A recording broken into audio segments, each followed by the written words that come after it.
to Little by Little, a short time in God's Word. Today, November 17th, and our readings are 1 Chronicles 9 and 12, 9 to 10, Hebrews 12, Amos 6, and Luke 1, 39 to 80. And as I mentioned previously, we're going to be still in the book of Hebrews, so that's Hebrews chapter 12 today. And it begins with these verses. Therefore, in light of this whole chapter on faith, and that they didn't receive, we are surrounded by so great a cloud of witnesses.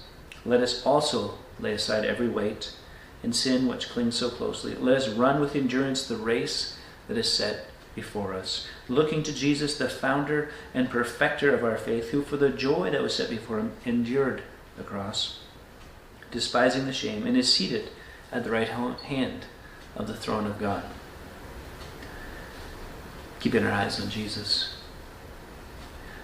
What's our part? Laying aside those things that are not needed for the race. That's the context, right? And this spiritual life, this life that we are living, there's a lot of junk and baggage that we hold on to, sins that we hang with because we like it. He says, lay them aside, which cling so closely, and run with endurance the race set before us, looking to Jesus, the author and the perfecter of our faith. How? Well, because he endured the cross, despising the shame, and the reward was sitting at the right hand of God.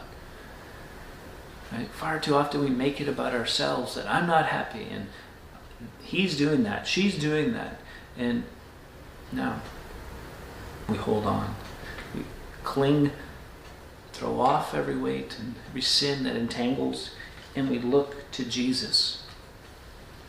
If you're looking to someone else to fulfill and to make things better, you've got it wrong. We look to Jesus. He's the author and perfecter of our faith. And the example that he gives is he's gone through all the way through the cross, scorning the pain and the shame and he endured all that. He says in verse 4, in your struggle against sin, you have not yet resisted to the point of shedding your blood. Right? You don't even know. He talks in next few verses about discipline. Sometimes God disciplines. Yeah. Verse 11, the moment all discipline seems painful rather than pleasant, but later it yields the peaceable fruit of righteousness to those who have been trained by it. Lord, thank you for your discipline, for your consistency, your faithfulness to and for us. Help us, God, not to be upset when we get caught, but thankful that we can grow.